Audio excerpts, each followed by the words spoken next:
Play founder and CEO, esports coach at the Southern University Lab, and gamer. Discussions on the emergence of esports at the K-12, collegiate, and professional level. Let's go! Let's go play.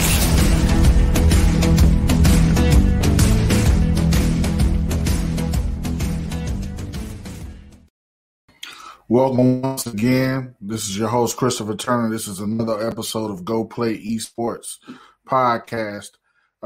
Today is no different than any other day. We have a special guest. My brother, man, Moog, is on today. We're going to get to him briefly. Just to let everybody know, we're live on YouTube, Twitch, and Twitter right now. That's Go Play ES, GEAUX. PLAYES. We spell Go the way we spell it down here in South Louisiana. Everybody asks me from other areas, what is that? You know, that's the way we spell Go down here in these parts, man. But, you know, stay tuned. This is going to be a real informational interview. Trust me, he always has some gems for the collegiate space and really K through 20 period, man. If you want to learn how to build a community, and let it be sustainable on its own. This is the guy that I lean on quite often, man. Everybody gives me praise, but trust me, it comes from smart people that I keep around me, man. And this is definitely one of the individuals that I talk to on a consistent basis about issues within esports and esports EDU. But y'all know what time it is.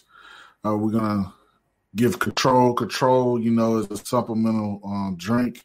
It's a meal replacement, all kind of vitamins and nutrition in it. You know the story about now. I used to be 500 pounds, but I'm not anymore.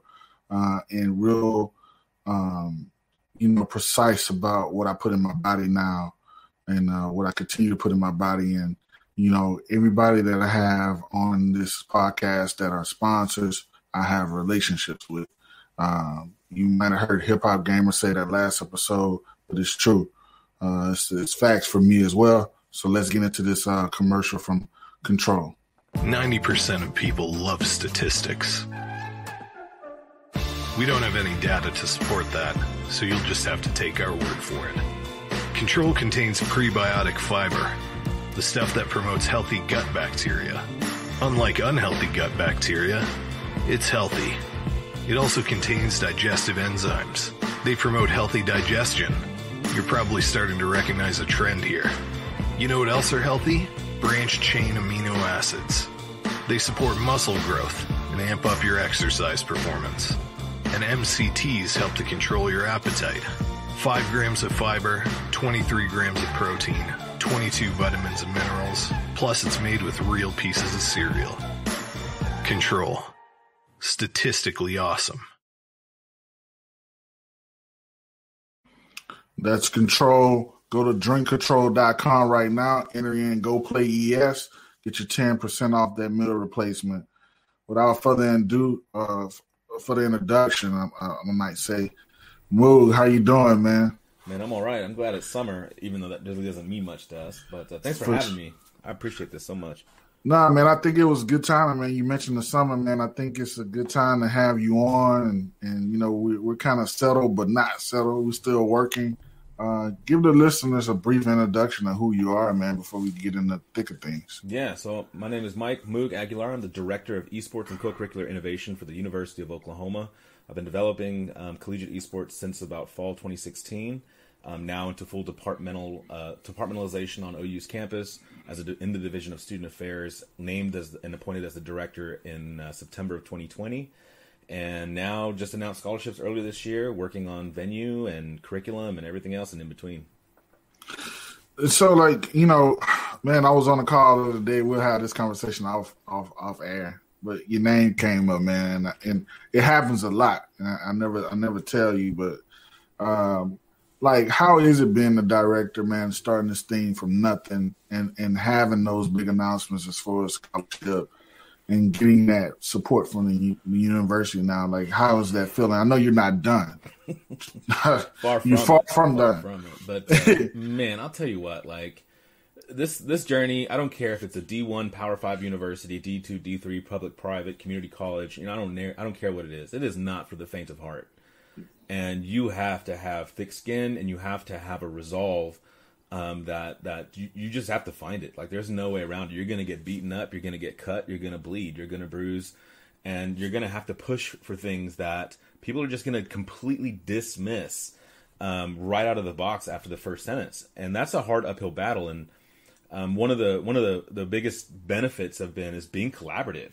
So the other peers in the industry, like yourself, sharing ideals, helping elevate the scene is what's collectively helped all of us. Whether or not other directors or head coaches, give a tribute to that, it's absolutely factual.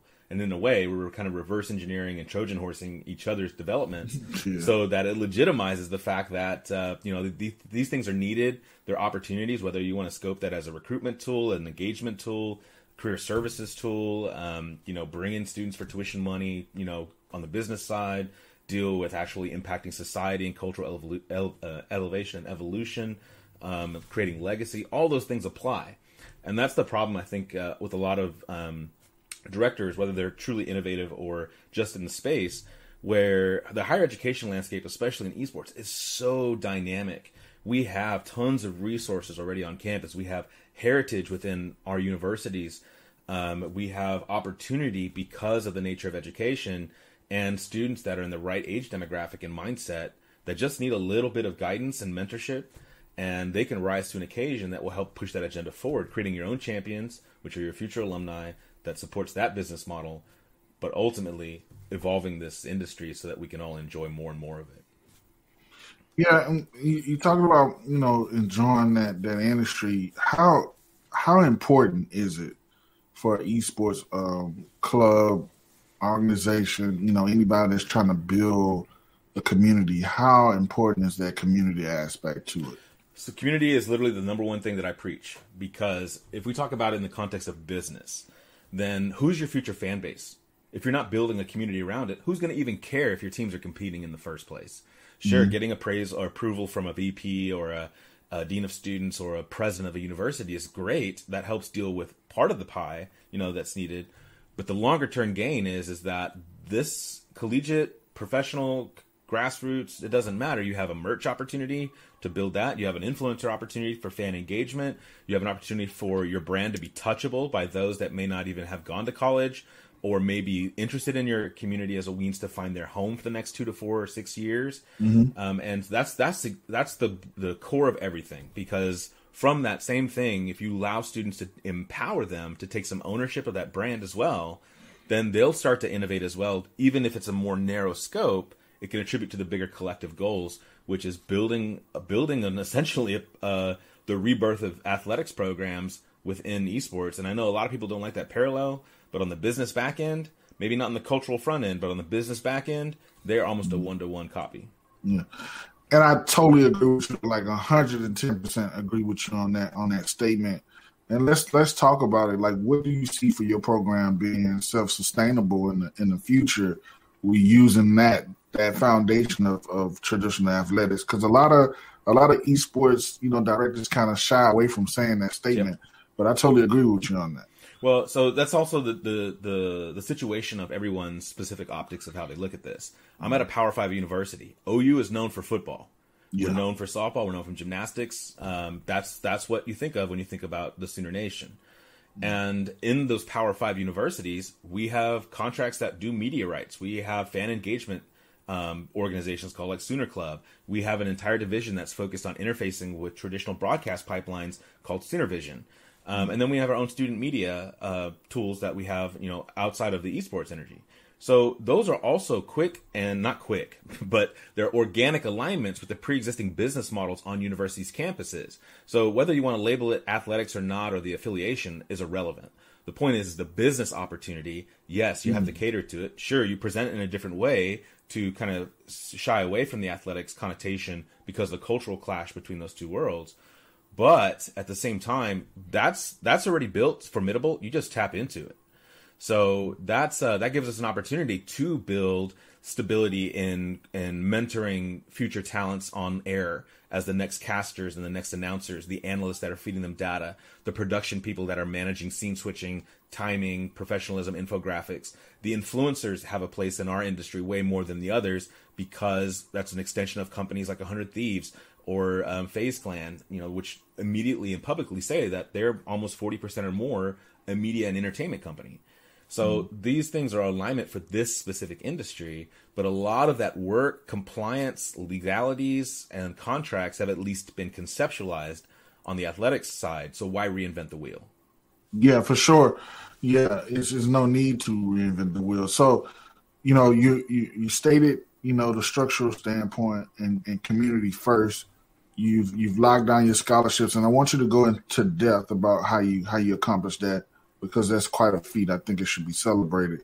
And then what's next on the priority list for you? Yeah, so the beauty of this, I love sharing this analytics because it's not this is what I meant with the earlier statement about you're going to get bruised, you're going to get beaten, you're going to have to carry the weight. So a lot of people will look at the flagship, or not flagship, but the D1 schools, the Power 5 schools, as the ones that will make this easier, when it's been quite the opposite. The smaller schools, more agile, less red tape, less politics. Not that politics are completely gone. Everyone has politics. But those things are, variable factors, massive factors in the growth potential. That's why we have, I think, less than 10 Power 5 universities with institutional support. Whereas we have over 250 that are D1 non-powers and the rest. So we announced scholarships this last February across 7 different opportunities, so ranging from leadership, community organization and tournament organizers, production and casting, streaming entertainment influencers, obviously intercollegiate esports for competition, and then also underserved communities. As I'm tired of reading about articles, and I imagine all of us are tired about reading about articles where we talk about gender or heritage-based discriminatory and systematic issues. Well, if you're in the seat of a director's role and you're offering scholarships, who do you expect to make changes? Yeah. It should be us. And so that money that was raised for that is 100% from building relationships in the alumni network. And that is significant because it shows the community how the fan base of OU, which obviously a venerable brand in the Midwest and Oklahoma, especially in North Texas, the community around it wants this. And so while the administrations might be a little bit less agile because they're dealing with so many other things with such a diverse population, this still gets a lot of prioritization because of the demand. So we secured $100,000 in scholarship as a single donor, and then immediately announced it and put 100% of it into scholarships immediately. To also show that we're not here to put any further burden with this topic financially on the cost of getting an education. In fact, we're doing the opposite by incentivizing coming and getting an education while doing something else that might be a skill set, whether that is a path to pro model or leveraging your talents and passions as a means to augment the cost of getting an education. Both of those are completely fine tracks. But the other reality is that the industry doesn't necessarily need a ton more pro players. There are slots. That expansion is growing, but what we do need is tournament organizers. Nerd Street Gamers, NCAA, they're just tournament organizers.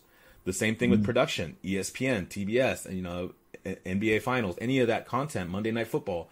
That's a production company, production effort. Casters and talents all signed into that.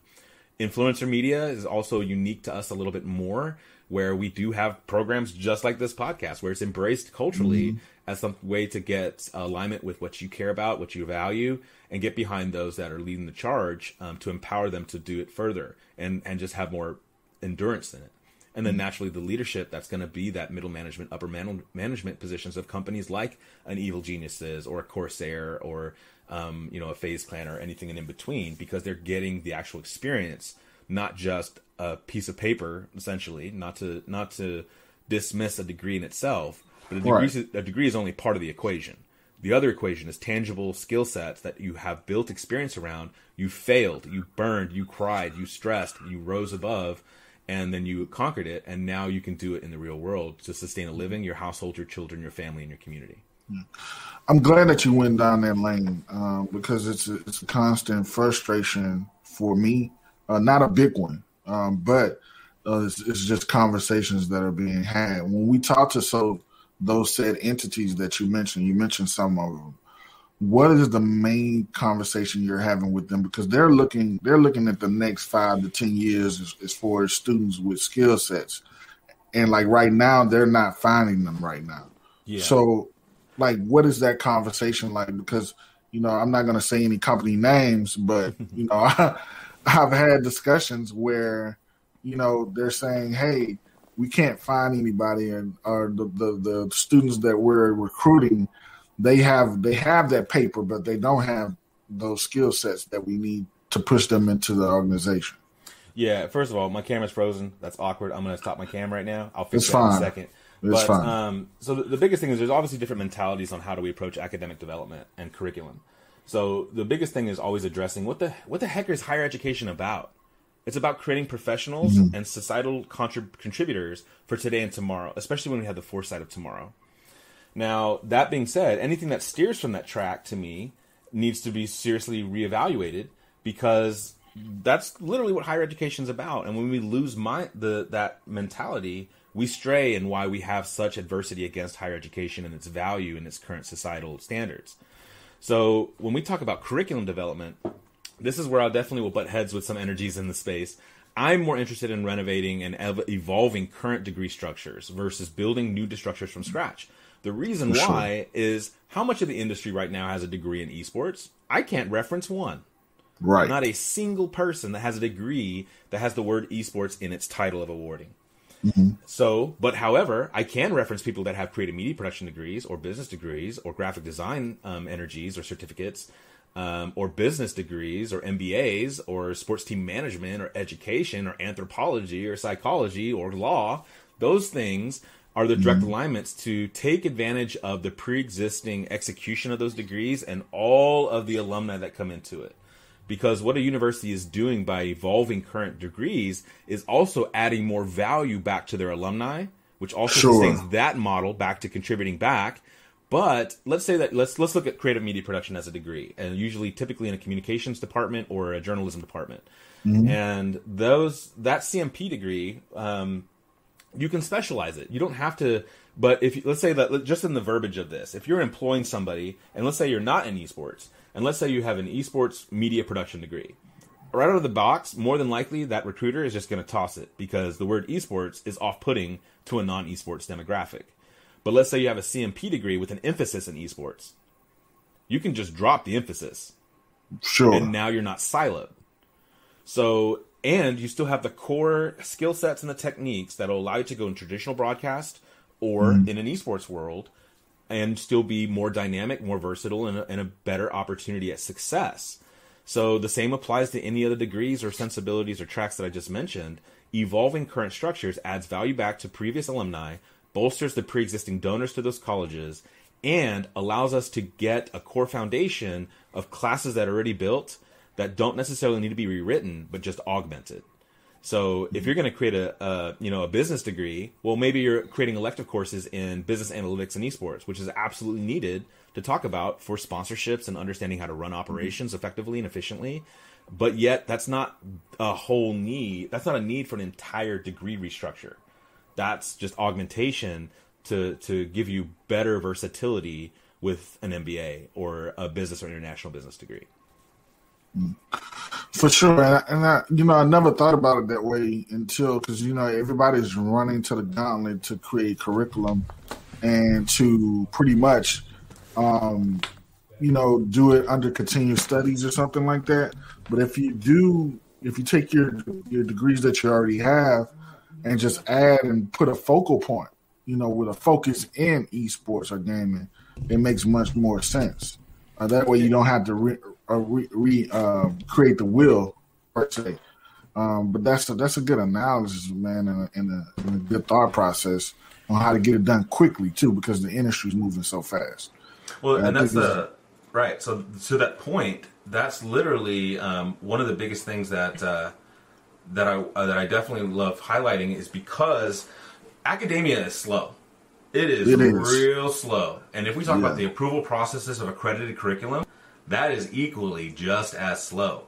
So another reason is if you're building an entire structure from the ground up, then you're going to also run into those things that we're talking about an industry that every year the game has changed.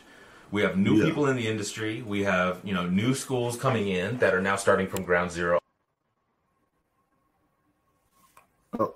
We lost Mike for a second. He'll be back. Let me go into sponsor video. Kovacs. Kovacs is the biggest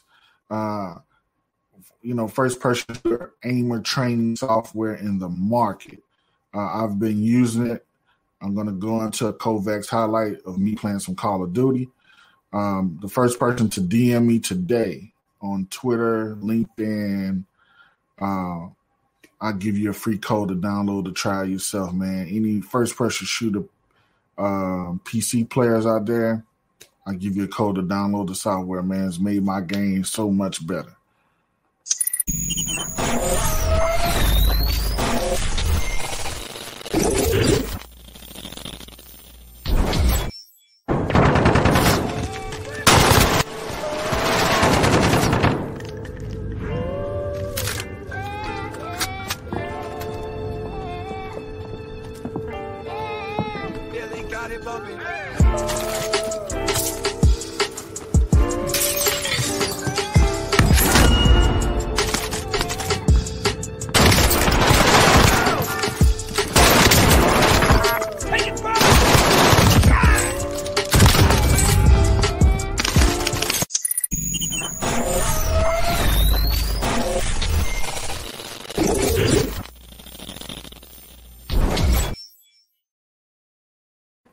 That's Kovacs. Make sure you go to Steam and download that today.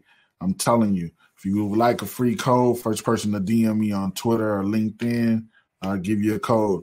Let's go into T-Foxy Gaming. It's my preferred glasses for black and blue light. Trust me, man, good product. You can get 10% off it if you use code GoPlayES. That's code GoPlayES. Let's do it.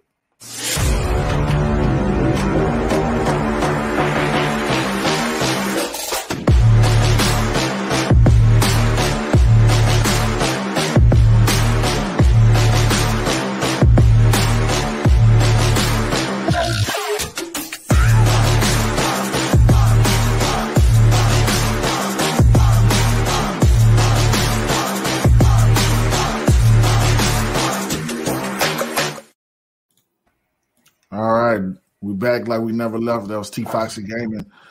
Moog, tell me, man, we were talking about the curriculum and everything, man, and best practices and where we see it trending. What's the next step for you and your organization, man, going forward? So, again, the nature of us, and sorry about the camera issue, I decided to try to unplug it, plug it back in, and then the browser just said no. No problem. So, the next step is just continue on our path. Like the business plan that we originally set out to do back in 2016 has been 90% executed to fruition. Just some delays, naturally, but everything that we set out to accomplish is here. So that means that we now elevate into expanding it outside of the walls of OU and further within the walls of OU. So now we have more academic partners, we have more VP support, we have industry, more network and community support.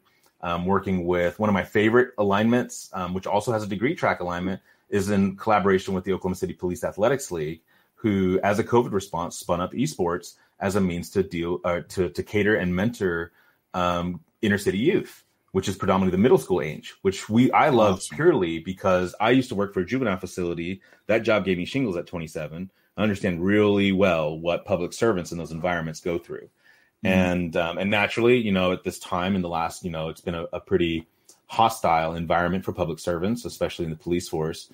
And that doesn't mean that we don't need them. But yes, we need to be doing that differently and better. And a big portion of that is preventative measures. Sure. A lot of times they're just reactionary measures. And that's one of the biggest problems. So when we talk about youth coupled with public service, now we have degree alignments for things like social work, coupled with CMP for bringing stuff online. And how we deploy that is in collaboration with OKC PAL. We've been supporting, right now they're only doing Rocket League as they kind of dabble in it. Plus you just don't want anything with guns involved in it with for sure. Police. For so sure. Rocket League's a perfect segment, free to play in the last quarter, in the last 2 quarters. And the thing that benefits is now that I have students that have to do social work practicum to get experience of doing that very job. Well, here's another track. They can do that very thing using gaming as a means to volunteer and support inner city youth, leveraging gaming as a mentorship tool to keep kids on the right track or corrective track. Right. And then if we're running Rocket League tournaments, well, I have an entire production division that can also look at it as a philanthropic energy and practicum to leverage those same skill sets that are not just exclusive to our needs as the collegiate teams that are competing, but literally to support, inspire youth to use this as a thing very similar to traditional athletics mentorship pipelines. And I always attribute it to like, this is probably one of the most ambitious goals of all time in regards to our seats. But my goal is to make Call of Duty less toxic in 10 to 15 years from now. Yeah. Like, think about that. Like one of the most toxic games of all time, Call of Duty. But how did we get here? We're talking about a 20-year-old title that has not been moderated very well since the very beginning because it didn't need to be. Sure. But you don't take an athlete at 18 years old and start the mentorship track. You start them at age 5 or 6 if they're that, if they're on that path, they're getting mentorship so that they're losing their first T-ball match and they're throwing a tantrum. That coach comes in and mentors them on soft skills and conflict resolution, being good sportsmen, understanding compromise, and being a team player. Mm-hmm. Well, if you have a youth, I don't want to endorse a 6-year-old playing Call of Duty, but if you have a 6-year-old playing Minecraft upstairs and they're screaming their head off because they died or something like that, how is that not the same opportunity for mentorship? Yeah. So you start to influence and provide guidance and context earlier in age. By the time that they're adults, they will be less likely to be the emphasis of that same online toxicity that we all know is a problem, whether that's dismissive towards a gender or bigot or, anything in regards to racism or anything along those lines. That's how we help combat some of those things. More accountability to one's own actions, not just in a physical presence, but also in a digital one. And so this is one of those things that I think that millennial generations have struggled with the most because we grew up analog and then matured digital, and we had no guidance how to act and behave online. Yet we still also don't know how to teach our next generations how to act online. Right. Not fully and own their own personal brands and things like that. Some of it translates just in the natural sense, but there's a lot of other things that are just not prepared socially in a digital environment. So those are the bigger goals. That's one bigger goal that I'm after. That's the long term, is to think of a world where 8-year-old versions of us had all these opportunities, were endorsed and catered to and promoted as a track to more positive mental health, activity, socialization, coupled with if they had the ability to be physical and traditional athletics pipelines or just getting outside. But those that are in gaming communities, especially games like MMOs or things that have a guild kind of infrastructure in them, almost anybody that's played those games longer than a year and finally meet their digital friends for the first time at a con or at a get together, they're no different than any other community. Introverts become extremely extroverted in their trusted communities of safety. Yeah. And so that's the stuff that people just don't acknowledge. They don't see because they write it off as just purely playing video games with no other benefits. And there's tons of other benefits. But the way that we get there is through execution, consistency, understanding that there is no finish line right now. Mm-hmm. I think that's one of my biggest pet peeves with other directors and people in the space, where they think they come up with this great concept and that's good. That just moves the needle slightly forward. It's not a finish line, though. Yeah. There really aren't any finish lines yet that we can even think about. As far as an industry collective. So, but yeah. No, I definitely agree with your mindset and your statements, man. We don't have one blueprint, and we're still learning from each other and learning from our communities, because our students bring stuff to us all the time and it makes sense, and we just trying to implement it the best way we can. And wrapping up, tell everybody how they can reach out to you, how they can see your program. The floor is yours to just, put out everything that you're doing. Yeah, so I'm Moog Diesel across all of the channels. So that's Moog, like it's spelled in my thing, with the word Diesel right after. That's Twitter, Instagram, really the primary networks. I'm also on LinkedIn for professional networking. But for the program that we built at OU, it's just ou.edu/esports. And so that will give you program overviews, scholarship overviews, and some history on what we've been and what we've been talking about today. But that will become the central hub for a lot of other things, the academic curriculum that we're about to announce, we are about to announce, over the summer for the fall, as well as the upcoming venue discussions and everything in between. And so there's a lot of obviously growth in it. And that's that point that you just made is one of my favorites. This is an industry where there's a lot of seats at the table and everyone is welcome. Yeah. There is ways to exclude yourself from that table, though, which is being anti-competitive, being anti-collaborative. It's okay to be competitive on a digital battlefield, but to be collaborative on the business side, share ideas, share context, share stresses. How many people in this industry have a peer that can understand everything that we talk about? Right. You have no idea how powerful that camaraderie, even in our own tier, is so necessary because, man, some of the stress and some of the uphill battle has just been insane. And this is borderline abusive. Not that anyone's deliberately trying to abuse it, but we're kind of abusing ourselves because we see a bigger vision of what we can do with this. Exactly. And that's not even asking for a thank you or to acknowledge me, senpai, or anything like that. That's just saying your peers in the space are your biggest resource to stay true to your path, period. Yeah.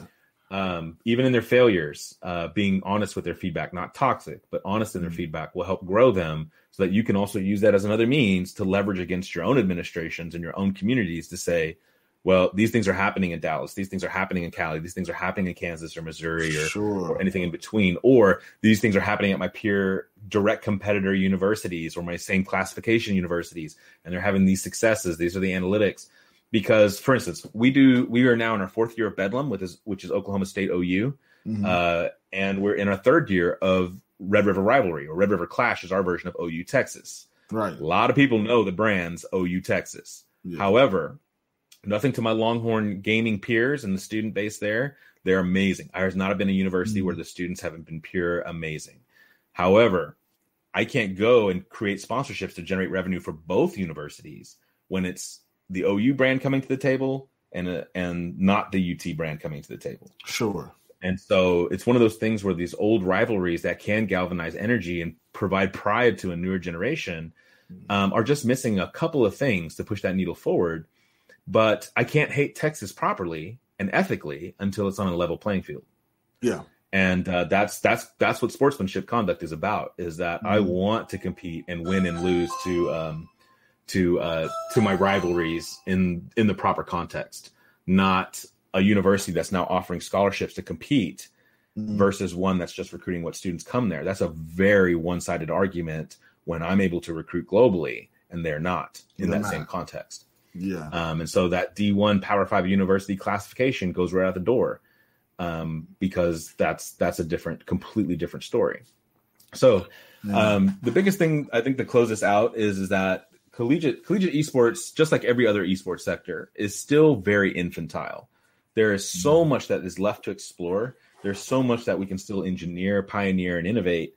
And I really encourage anyone that's interested in getting into this space to just have conversations, just knock on a door. And yeah, there's going to be some people that are just ridiculously busy because you decided to choose August and September as the means to reach out. But be patient with us too. But also be sensitive to that. You know, summertime is great. The winter break is okay after the holiday, that first kind of lull in the beginning of January, and see what's going on, see what opportunities are alignment, see what ideas that you might share. And yeah, we get a lot of correspondence, whether that's a vendor, whether that's an inspiration, whether that's a student. And we try our best, very, very much so, to cater to all of it, entertain it. Only one person. But only one person until we can legitimize and elevate further to employ work. Have a staff. And so that's the end goal, is that we build an entire organizational chart that does cater to all the needs of the business sustainment of our universities, our efforts, which will then feed into the pipeline of the pro sector, grassroots sector, just community entertainment sector, having something that you can align with culturally, as well as giving youth another opportunity to elevate their futures, to take care of their communities wherever they may settle. Yeah, for sure, man. Man, it's been a pleasure, man. As always, man, you are just a person of knowledge, man, outside and inside the space, man. I definitely want to have you back, man. I want to, I'll talk to you offline, man. I think it's time for, you and I and probably a few others, man, to start having weekly chats online, though, so people can get a scope of the space. I think that too. I think we can also leverage the returning physical state programming that we're about to have in our region, whether that's a DreamHack or a PAX or any of these other things, to now use that as another means for meeting up. And also, I mean, those things take panels too. So This is something that we can bring to that region and regionality and leverage that. And it's completely aligned with the recruitment energies of our universities, as well as spreading the good word. I mean, literally, that's it. Is all honestly all we're after right now is for parents to stop saying it's a waste of time. They don't have to say we support it, but stop dismissing it for now. And for university administrators to at least care a little bit more and just clear the path so that we can do the work to make that university better.